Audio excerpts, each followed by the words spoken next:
How to turn off auto payment on Netflix. Hi everyone, welcome back to our channel How to Geek. In today's video, I'll simply show you how you can turn off auto payment on Netflix, so make sure to watch the video till the end. Now you might have a subscription on Netflix, but instead of asking you every time if you want to renew it, every month it's just charging automatically without your permission or consent, right? But you have to understand this is simply how Netflix actually works. They are not going to ask you each month whether or not you want to get charged for this month. They are going to simply deduct your balance as long as a payment method are actually valid and working. So there are two ways to cancel this auto payment feature.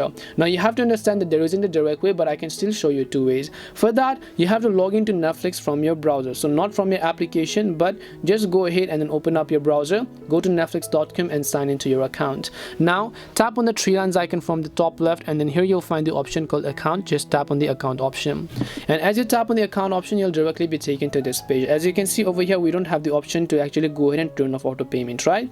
So one thing what we can do is we can actually change our billing day, because currently you can see I'm on 27th of February I get charged, right? So if I don't want to get charged on the 27th of February, I have to change it to 30th or maybe 28th or 29th in order to stop getting charged on that day and start getting charged from another day forward.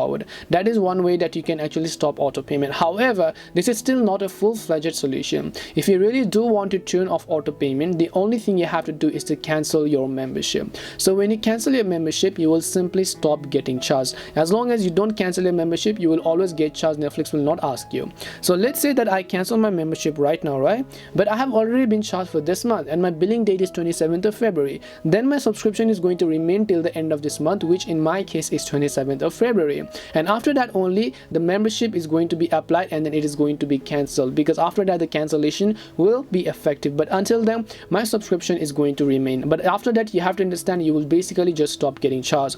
So you can tap on the cancel membership option over here, go ahead and confirm it, and then you will not get charged for next month. If you want, you can renew it again next time when you log into Netflix, but until then you can simply go ahead and then cancel it. Hope this video helps you, and if it did help you, then make sure to leave a like and subscribe to our channel. If you have got any more questions, feel free to leave them down. Thank you very much for watching and see you in the next video.